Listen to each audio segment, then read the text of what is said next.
minasyaitonir rajim. Bismillahirrahmanirrahim. Uhayyikum bi tahiyatil Islam, tahiyatul mubarakah. Assalamualaikum warahmatullahi wabarakatuh. Alhamdulillah. Huwallazi arsala rasulahu bil huda wa dinil haqq liyudhhirahu 'ala ad-dini kullihi walau karihal kafirun. Asyhadu an la ilaha illallah wa asyhadu anna Muhammadan 'abduhu wa rasuluh. Allahumma salli wa sallim ala sayyidina wa habibina wa syafi'ina wa zuhrina wa maulana Muhammad wa ala alihi wa ashabihi ajma'in. Amma ba'. Alhamdulillah, segala puji bagi Allah Tuhan yang mentadbir sekalian alam. Marilah sama-sama kita zahirkan rasa kesyukuran kita kepada Allah Subhanahu wa taala, kerana kita masih lagi diberi kesihatan, masa yang baik untuk sama-sama kita berada dalam dunia ini untuk menjalani kehidupan manusia sebagai hamba Allah Subhanahu wa taala. Apa khabar semua? Sihat? Moga-moga semua dalam rahmat dan juga lindungan daripada Allah Subhanahu wa taala. Bertemu sekali lagi dalam siri khas Ramadan, insya-Allah pada kali ini, dalam episod kali ini, kita akan membicarakan berkaitan dengan faedah-faedah meninggalkan nafsu. Satu hadis Nabi sallallahu alaihi wasallam yang diriwayatkan daripada Ibnu Syahin an Abi Sa'id Al-Khudri yaqulu qala Rasulullah sallallahu alaihi wasallam shaumu Ramadan ila Ramadan kafaratu ma bainahuma. Maksudnya hadis daripada Abu Sa'id Al-Khudri. Katanya sabda Nabi sallallahu alaihi wasallam, puasa Ramadan hingga ke puasa Ramadan yang berikutnya adalah penghapus dosa di antara kedua-duanya. Sesungguhnya bertambah dekat seseorang hamba Allah Subhanahu wa taala dengan Allah Subhanahu wa taala apabila dia meninggalkan keinginan nafsunya, seperti keinginan terhadap makanan, minuman, pernikahan dan juga harta benda, kerana semuanya adalah sebesar-besar nafsu syahwat. Sidang hadirin muslimin, muslimat, adik-adik yang dirahmati oleh Allah Subhanahu wa taala. Dalam siri kali ini, insya-Allah dalam natijah kita meninggalkan syahwat, yang pertamanya kita akan memecahkan nafsu, huraian tentang perkara yang melalaikan manusia. Dan yang kedua, bertafakur dan juga berzikir tentang pentingnya menjaga hati agar bersih daripada unsur-unsur kelalaian kita kepada Allah Subhanahu wa taala. Dan yang ketiga, berkaitan dengan mensyukuri nikmat, penjelasan tentang besarnya nikmat kurniaan Allah Subhanahu wa taala kepada kita. Dan yang ketiga, yang keempat kita akan fokuskan tentang mengekang syaitan. Sebab puasa menyempitkan laluan syaitan daripada menghasut manusia kepada ketaatan kepada Allah Subhanahu wa taala. Sedang hadirin, muslimin, muslimat, adik-adik yang dirahmati oleh Allah Subhanahu wa taala. Untuk memecahkan nafsu, yang pertama di antara faedahnya, yang pertamanya memecahkan nafsu. Sebab itulah ibadat puasa dapat memecahkan tuntutan hawa nafsu seseorang muslim daripada memikirkan hal-hal keduniaan. Sebab itulah kita boleh bahagikan nafsu ini kepada tiga. Yang pertamanya nafsu ammarah bisu. Nafsu ini sangat berbahaya. Apabila melekat pada diri seseorang mukmin, pada seorang manusia, sebab ia suka mengarahkan manusia kepada perbuatan atau perilaku yang bertentangan dengan ajaran Islam. Yang kedua, nafsu lawamah. Nafsu ini adalah nafsu yang sedah mengenai baik dan juga buruk. Potensi dan juga dorongan, hasad ataupun nafsu yang berusaha dikendalikan sesuatu perintah Allah Subhanahu wa taala. Orang yang memiliki nafsu ini tidak tetap pendiriannya untuk menjalankan ketaatan dan meninggalkan perbuatan-perbuatan yang membawa kepada dosa kepada Allah Subhanahu wa taala. Dan yang ketiga, nafsu mutmainnah. Nafsu inilah nafsu yang membuat pemiliknya tenang dalam ketaatan kepada Allah Subhanahu wa taala. Nafsu ini telah mendapat rahmat Allah Subhanahu wa taala, dan manusia yang mendapatkan nafsu ini akan mendapat redha Allah Subhanahu wa taala di dunia dan juga di akhirat. Sebab itulah kita lihat di antara dalil an-nafsu mutmainnah yang disebut oleh Allah Subhanahu wa taala dalam surah Al-Fajr ayat 27 hingga 30. A'udzubillahi minasyaitonir rajim. Ya ayyatuhan nafsul mutmainnah irji'i ila rabbika radiyatan mardiyah fadkhuli fi ibadi wadkhuli jannati. Inilah nafsu yang memberi ketenangan kepada hamba-hamba Allah yang sentiasa menunjukkan rasa syukur kepada Allah Subhanahu wa taala. Tuan-tuan muslimin muslimat, hadirin hadirat yang dirahmati oleh Allah Subhanahu wa taala, adik-adik sekalian, seterusnya di antara faedah kita mengawal hawa nafsu, mengajar kita supaya bertafakur dan juga berzikir kepada Allah Subhanahu wa taala. Kecenderungan mengikut hawa nafsu menyebabkan hati menjadi buta dan juga keras. Hati yang keras akan membawa kepada kelalaian daripada amalan zikir mengingati Allah Subhanahu wa taala. Sebab itulah di antara cara untuk kita mengekang kelalaian kita kepada Allah Subhanahu wa taala, maka perbanyakkanlah kita berzikir kepada Allah Subhanahu wa taala. Sebab itulah adik-adik muslimin yang dirahmati oleh Allah Subhanahu wa taala, yang disebut di antara janji Allah Subhanahu wa taala dalam Al-Quran yang Allah rakamkan dalam surah Al-Baqarah ayat 152. A'udzubillahi minasyaitonir rajim. Fadhkuruni adzkurkum washkuruli wala takfurun. Yang bermaksud barang siapa yang mengingati aku, fadhkuruni adzkurkum, aku akan ingat kepadanya. Washkuruli wala takfurun, janganlah kamu sekali-kali kamu syirik kepada Allah Subhanahu wa taala. Sebab itulah zikir ini dapat mengekang hawa nafsu yang tak elok. Sebab itulah perbanyakkanlah kita berzikir kepada Allah Subhanahu wa taala. Sebab Allah Subhanahu wa taala juga berfirman dalam Al-Quran, ala bi zikrillah tatma'innul qulub. Hanya dengan mengingati Allah, hati akan menjadi tenang. Sebab itulah di antara amalan-amalan sunnah dalam bulan Ramadan yang kita belajar dalam siri yang lalu, di antara zikir-zikir yang boleh kita ungkapkan. Apa dia? Antaranya kita sebutlah kalimah-kalimah tasbih, tahmid dan takbir kepada Allah Subhanahu wa taala. Apa dia tasbih? Tasbih ni kita mengucap subhanallah. Subhanallah, subhanallah. Ataupun kita boleh nak bagi khusyuk, nak bagi rasa tenang dalam diri, kita bernasyid, bertasbih, bertakmid dan juga bertakbir. Okey adik-adik di rumah, marilah sama-sama ikut ustaz. Mudah-mudahan dengan kita berzikir ini, hati akan menjadi lebih tenang. Subhanallah, subhanallah, subhanallah, subhanallah, alhamdulillah, alhamdulillah, alhamdulillah, alhamdulillah, Allahu akbar, Allahu akbar, Allahu akbar, Allahu akbar. Banyak versi yang boleh kita alunkan nasyid. Subhanallah, alhamdulillah, wa la ilaha illallah, Allahu akbar.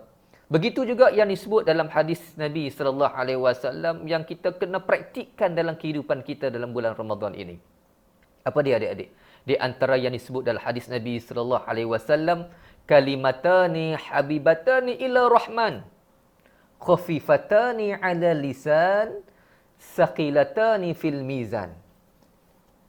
Yang membawa maksud kalimatani habibatani, dua kalimah yang disebut oleh baginda Nabi sallallahu alaihi wasallam yang disukai oleh Allah Subhanahu wa taala, yang bersifat Ar-Rahman. Khafifatani ala lisan, yang ringan untuk kita sebut di bibir. Saqilatani fil mizan, menjadi pemberat kepada timbangan kita pada hari akhirat. Apa dia adik-adik? Tak lain tak bukan dua kalimah ini. Yang pertamanya subhanallahi wa bihamdih, subhanallahil azim. Cuba adik-adik sebut di rumah. Apa dia? Yang pertama, apa dia adik-adik? Ya, subhanallahil azim. Okey, cuba sebut adik-adik bersama-sama dengan ustaz. Subhanallahil azim. Dan yang kedua, Subhanallahi wa bihamdih. Dua kalimat inilah yang sangat ringan nak sebut di bibir tapi berat timbangannya pada hari akhirat. Begitu juga yang Ustaz sebut dalam siri kuliah yang lalu, di antara kalimah-kalimah zikir yang menjadi pemberat pada timbangan kita, apa dia? Iaitu kita menyebut kalimah Alhamdulillah tamla'ul mizan. Orang yang menyebut, siapa yang menyebut kalimah Alhamdulillah akan memenuhkan timbangan, akan memberatkan timbangannya pada hari akhirat nanti. Sebab itulah kita lihat bila orang yang banyak berzikir mengingati Allah dapat melembutkan hati seseorang untuk kembali bertafakur dan juga berzikir mengingati penciptanya iaitu Allah Subhanahu wa taala. Sidang hadirin, muslimin, muslimat, adik-adik yang dirahmati oleh Allah Subhanahu wa taala, yang seterusnya, di antara faedah kita mengawal hawa nafsu kita apa dia? Kita dapat mensyukuri nikmat Allah Subhanahu wa taala. Syukur banyak-banyak. Tuan-tuan muslimin yang dirahmati oleh Allah Subhanahu wa taala, kita berada dalam bulan Ramadan yang Ustaz sebutkan dalam siri-siri kuliah yang lalu berkaitan dengan kita untungnya kita menjadi umat Nabi sallallahu alaihi wasallam. Kerana apa? Kerana umat Nabi sallallahu alaihi wasallam dianugerahkan oleh Allah Subhanahu wa taala iaitu apa dia? Bulan Ramadan. Hanya kepada umat Nabi sallallahu alaihi wasallam. Sebab itulah perbanyakkanlah kita untuk mensyukuri nikmat Allah Subhanahu wa taala. Sebab itulah Allah sebut juga dalam Al-Quran, wa in ta'uddu ni'matallahi la tuhsuha. Kalau kita nak menghitung nikmat-nikmat Allah Subhanahu wa taala, sudah tentunya tidak terhitung. Sebab itulah ibadat puasa ini juga mendidik kita untuk menghayati, untuk mensyukuri nikmat Allah. Untuk kita melihat macam mana keadaan kesusahan fakir dan juga miskin. Merasai pengalaman menahan lapar dan juga dahaga. Akan mengingatkan kita kepada kekuasaan dan juga kebesaran Allah Subhanahu wa taala. Sebab itulah puasa ini melatih. Sebab itulah ada di setengah-setengah negara. Bersyukur kita berada di bumi Malaysia yang barakah ini. Makanan begitu banyak sampai kita kekenyangan. Berbanding dengan setengah-setengah negara yang luar, negara-negara yang lain. Waktu sahur dan juga waktu berbuka mereka sama. Tidak makan dan juga tidak minum. Berbeza dengan kita yang berada di Malaysia ini, sampai kadang-kadang makanan terlampau banyak sehingga membazir. Tak habis kita makan ketika mana kita berbuka puasa. Sebab itulah kita sebagai hamba Allah Subhanahu wa taala, bukan sekadar kita berpuasa, tapi kita mensyukuri nikmat Allah Subhanahu wa taala. Skala untuk ukuran, untuk kita ukur nikmat Allah Subhanahu wa taala, kesyukuran kita kepada Allah Subhanahu wa taala, jangan kita melihat orang yang berada di atas kita. Sepatutnya kita melihat ukuran syukur itu, kita lihatlah orang yang berada di bawah kita. Itulah sebagai tanda kita syukur kepada nikmat Allah Subhanahu wa taala. Kita juga wajib bersyukur atas segala nikmat yang Allah kurniakan kepada kita ketika mana kita senang ataupun susah. Hal ini akan melahirkan rasa belas kasihan kepada saudara seagama kita yang diuji dengan kesusahan hidup seharian. Yang mana kita lihatlah, yang Ustaz bagi contohkan tadi, ramai umat-umat Islam yang berada di luar sana yang tidak makan, yang tidak minum. Kadang-kadang mereka hanya berpuasa sepanjang hari. Dan setiap hari mereka berpuasa. Kerana apa? Sebab kerana mereka tidak ada makanan macam mana kita berada di Malaysia ini. Sebab itulah puasa ini melatih kita supaya apa? Melahirkan rasa belas kasihan. Sebab itulah Allah Subhanahu wa taala sebut dalam surah Al-Hujurat ayat ke-10. Untuk apa? Untuk kita sama-sama menzahirkan rasa apa? Rasa kebersamaan kita sesama Islam. Allah sebut dalam Al-Quran dalam surah Al-Hujurat ayat ke-10. A'udzubillahi minasyaitonirrajim. Innamal mu'minuna ikhwah. Sesungguhnya orang Islam itu bersaudara. Sebab itulah tuan-tuan, kita rasa apa? Kita rasa kebersamaan kita juga dengan saudara-saudara kita yang berada di sana, di luar sana yang tidak berpuasa macam mana kita berpuasa, yang kita penuh dengan makanan yang mereka tidak ada makanan untuk mereka jamah untuk mereka makan. Sidang hadirin, muslimin, muslimat, adik-adik yang dirahmati oleh Allah Subhanahu wa taala, seterusnya di antara faedah kita menjaga nafsu kita, apa dia? Yang di antara lainnya ialah dapat mengekang syaitan. Bila sebut syaitan, inna syaitan lakum aduwwum mubin. Adik-adik kena ingat bahawa syaitan ini musuh kita yang nyata, yang disebut dalam Al-Quran. Sebab itulah musuh ini kita kena lawan habis-habisan. Sebab itulah syaitan ini bersumpah di depan Allah Subhanahu wa taala, dia akan mengganggu gugat anak Adam. Sampai bila? sampai berlakunya hari kiamat. Sebab itulah puasa ini dapat mengekang kita daripada gangguan syaitan. Sebab itulah hadis daripada Abu Hurairah radhiyallahu anhu, anna Rasulullah sallallahu alaihi wasallam, apa kata Nabi? Iza jaa Ramadan.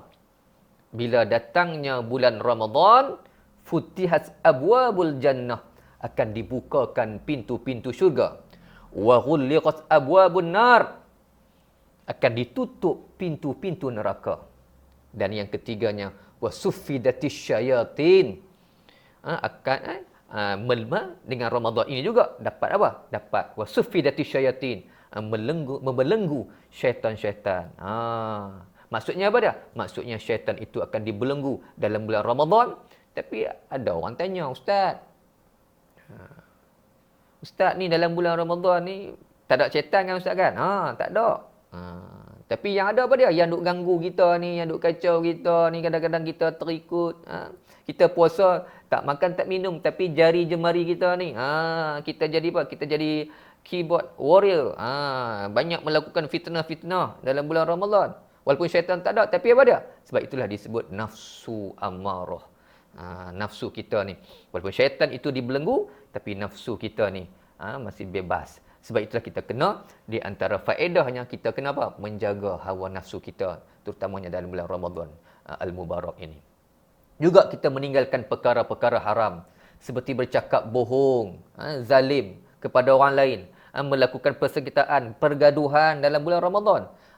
Dapat mendekatkan diri kita kepada Allah Subhanahu Wa Taala bila kita meninggalkan kesemuanya benda-benda yang diharamkan oleh Allah Subhanahu Wa Taala, bukan setakat dalam bulan-bulan yang lain ataupun bulan Ramadan saja, begitu juga dalam bulan-bulan yang lain. Sebab itulah di antara cara kita nak mengekang syaitan, hadis daripada Nabi sallallahu alaihi wasallam, bukanlah puasa itu hanya menahan diri daripada makan dan minum semata-mata, tetapi puasa itu ialah menahan diri daripada perkara-perkara yang sia-sia dan keji. Moga-moga kita semua dalam rahmat dan juga lindungan daripada Allah Subhanahu Wa Taala, insya-Allah kita akan bertemu lagi dalam siri-siri kuliah yang akan datang. Jadi sebelum Ustaz mengakhiri kuliah pada hari ini, marilah sama-sama kita mengaminkan doa yang akan Ustaz bacakan. Di antara doa-doa yang sangat digalakkan, yang sangat dituntut dalam agama kita, yang disuruh oleh baginda Nabi sallallahu alaihi wasallam untuk memperbanyakkan doa ini sepanjang bulan Ramadan. Mudah-mudahan adik-adik, tuan-tuan, muslimin, muslimat sekalian, kita semua dalam rahmat dan juga lindungan daripada Allah Subhanahu Wa Taala. A'udzubillahi minasyaitonirrajim. Bismillahirrahmanirrahim. Alhamdulillahirabbil alamin. Wassalatu wassalamu ala asyrafil anbiya'i wal mursalin wa ala alihi wa sahbihi ajma'in.